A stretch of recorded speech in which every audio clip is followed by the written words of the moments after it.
Welcome to the IFRS YouTube channel. Today we are very happy to have a senior specialist from CMC Vellore come to a mission hospital in a remote area in Jharkhand called Shanti Bhavan Medical Center. So he is going to tell us about how he is treating varicose veins here in a remote area like this. So we'll start with, can you tell us what is varicose vein and how does it occur? First of all, thank you, sir, for giving this opportunity.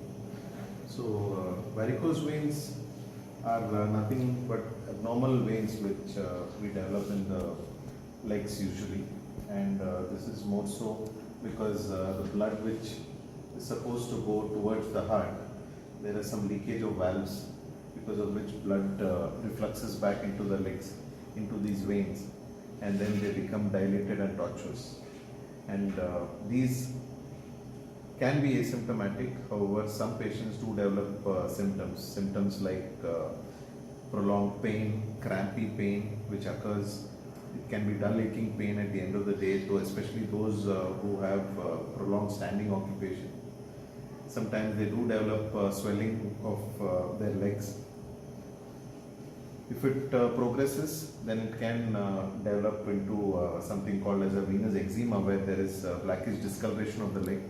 Patients do start develop itching, and once that develops, they do develop ulcers, which again become non-healing for long periods of time.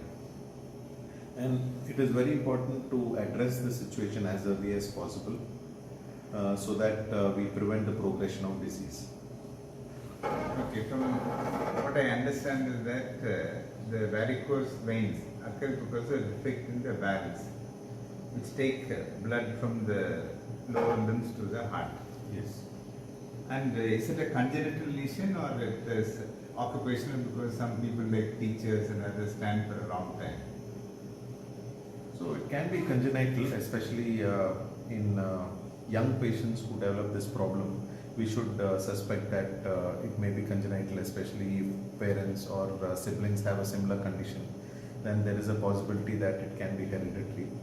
But majority of them are occurring in people who have occupation which involves prolonged standing. Like you said, teachers, those bus conductors, and those in the medical profession who stand for long periods of time, they are at higher risk of developing this particular disease. So is there any way of preventing the varicose veins from occurring? Like if you are standing for a long time, if you keep walking a little bit every 5 minutes or 10 minutes, would it prevent the varicose veins?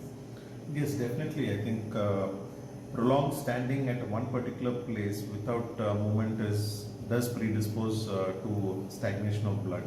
And it is important, like you suggested, that we take frequent breaks, and at the same time we move about so that we augment the blood to go towards the heart.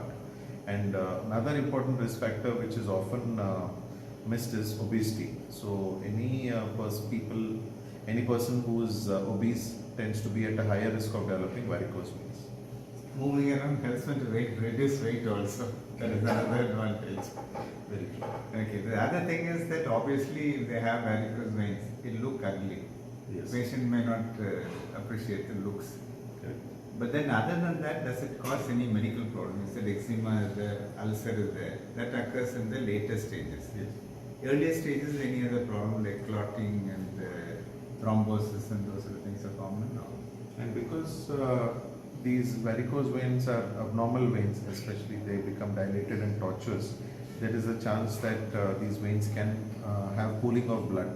And whenever there is pooling of blood, there is a possibility that they can develop clot formation within these dilated veins, and as well they are also known to develop clots in the deep veins. So earlier we used to do big operations. We used to make a cut in the inguinal region and along the veins, and we used to remove the whole veins. Is there any new development which has occurred in treating these varicose veins? Especially you are saying it needs to be treated earlier. Yes, now I think varicose vein treatment has been revolutionized, and minimally invasive invasive therapies for treatment have become very popular, and that is what we've been offering as standard of care in CMC Vellore. So that particular treatment modality should be brought to mission hospitals, and that was our main aim. And during our camps, we've been bringing these equipment, which is very portable, and we've been offering these therapies to patients. Now, minimally invasive treatment does not involve any cuts, or does not involve the patient to be admitted for prolonged period of time, does not involve collateral damage to the nerves, or patient developing increasing bruising or hematoma or swelling of the legs. So minimally invasive therapies have the benefit of us doing this without any cuts. On the same day patient gets discharged, and with minimal amount of discomfort, and it has become a very attractive and long-lasting solution for these patients.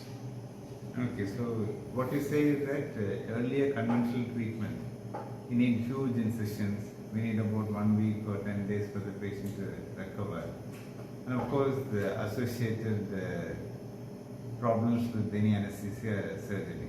So this, do you do under anesthesia? There is no need for anesthesia, and you are saying no incision. So how do you do it? What is the principle of behind this new technique? So majority of these cases do not need anesthesia. These can be done under local anesthesia. So we make a small entry into the vein just above the knee, and this is through specialized catheters which are available. And using this catheter, we deliver the laser catheter which goes up to the groin within the vein, and it is totally percutaneous. And the important tool which comes in handy for us is the ultrasound, portable ultrasound. So we are very familiar with using ultrasound, and by using this we deliver the treatment energy, which can be either in laser form, or it can be using radio frequency, which essentially generates heat, and that sort of burns the vein, and that's how a minimally invasive surgery is done for patients. If they have huge varicosities in the leg below the knee, then those will have to be removed by using mini incisions called phlebectomy. Okay, from what I understand is that you pass a small tube inside the vein, and you pass laser or any energy which coagulates the proteins and blocks the veins. Is there any chance that these veins will open up again? Or if there are no veins in taking the blood from the leg, what is the alternative? How does the blood reaches the heart? So, going on to your first question, do these veins open up? Now, the recanalization rates have been quoted to be about 10 to 15%. However, in our cohort of patients, we've also seen a similar sort of result. But it takes about over a few years for them to recanalize, and hence the patient symptoms get relieved immediately, and it provides cure for that amount of patients. It's not just only 5 to 10% of the patients who develop recanalization, and if only they are symptomatic, we need to do anything about it. Going on to the second question, how does the blood, once we close the vein, how does the blood reach the heart? So essentially there are two types of veins. One is a superficial, which is above, and another is a deep, which is deep inside the muscles. So the deep muscles are patent, and hence blood will reach the heart through them. And is this treatment possible even when there is ulcers and complications which are there with the varicose veins? Yes, definitely. I think that is the advantage of using this therapy in patients who had ulcers, where they've been debilitated by this condition for years together. They don't want to undergo any major surgical procedure under anesthesia, and this can treat the basic crux of what is the cause of this ulcer. And we have seen that about 4 to 6 weeks the ulcer gets healed, and that is the advantage of this minimally invasive therapy. Can you show us the equipment that you have? I suppose this is the ultrasound that we have and the probe. So as you can see, this is a portable ultrasound. This entire equipment has been brought from Vellore, and this is just a portable ultrasound which we commonly use for scanning the patient. This is the Is it the regular one or is it special one because you want to see only the superficial structures? So Because this- regular ultrasound we see the deeper structures. So this particular ultrasound can be used for different wavelength frequencies. For a superficial structure, portable ultrasound like this is more than Is there sufficient. anything special in the setting that you need to look? We just need to go on to a Venus setting. Already and, preset here. yeah, and this is a linear probe. Usually about 6 to 13 megahertz probe is more than enough. We don't need a curvilinear probe by treating varicose veins. And this what you see is the laser generator, which is very portable and handy. And this is what we use this is called as a Leonardo mini machine. And this is what is the catheter. So as you can see, this catheter comes in different lengths, and the tip of the catheter emits the light, and essentially that gets generated into heat, and that's how the ablation happens. And here what you see is the introducer sheath which we use to cannulate the veins in the thigh. And this is what all the equipment you need to treat patients with varicose veins. So what do you use the ultrasound for? Do you see the tip of the... So ultrasound is mainly used right from the beginning. All throughout the procedure, it's like a third hand for us. So while introducing the introducer sheet into the vein, we need to visualize it under ultrasound guidance to get accurate entry into the vein. And also as we pass the catheter into the vein, and when it reaches the junction, it's very, very important to identify and localize the junction where the superficial vein joins the deep vein. And See the block there also. yes, just proximal, about 2 centimeters proximal, that is before the vein dips, we need to.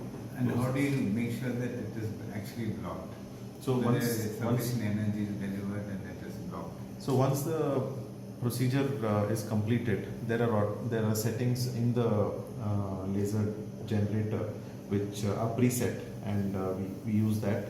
And after this procedure is over, we do a mandatory ultrasound to check whether the vein is ablated or not. So that And what confirms about it. nerves and other structure nearby? Does the heat extend there and affect them or they do not? So the heat sometimes can affect them. So hence we inject something called as a local anesthetic tumescent around the vein, which is again can be delivered under local anesthesia. So the heat, it doesn't cause any collateral damage to the surrounding structures. Yeah, thank you for explaining. Can you tell us how many such procedures you may have already done in Shanti Bhavani Hospital, and what has been the feedback of procedures? And So currently from the past 5 days we've done about 2 laser procedures. This is something new for this entire state, and the 2 patients were very glad that this procedure was offered to them, and they were able to get discharged the following day without any cuts. And one of the patients had an ulcer which we hope that it will heal within next 1 month. And what about the cost of the treatment? Is it available under Ayushman, or do they have to pay? And if they pay, how much do they pay? So this particular laser therapy usually costs anywhere between 40 to 60,000 for one limb, and this is offered for a poor patient. We do offer concessional treatment at Shanti Bhavan, and there are different strategies and schemes available in the Chief Minister's health scheme, especially in Tamil Nadu. There is some coverage for varicose veins. What about in Vellore? How much would it cost It would cost about 50 to 60,000 per per limb.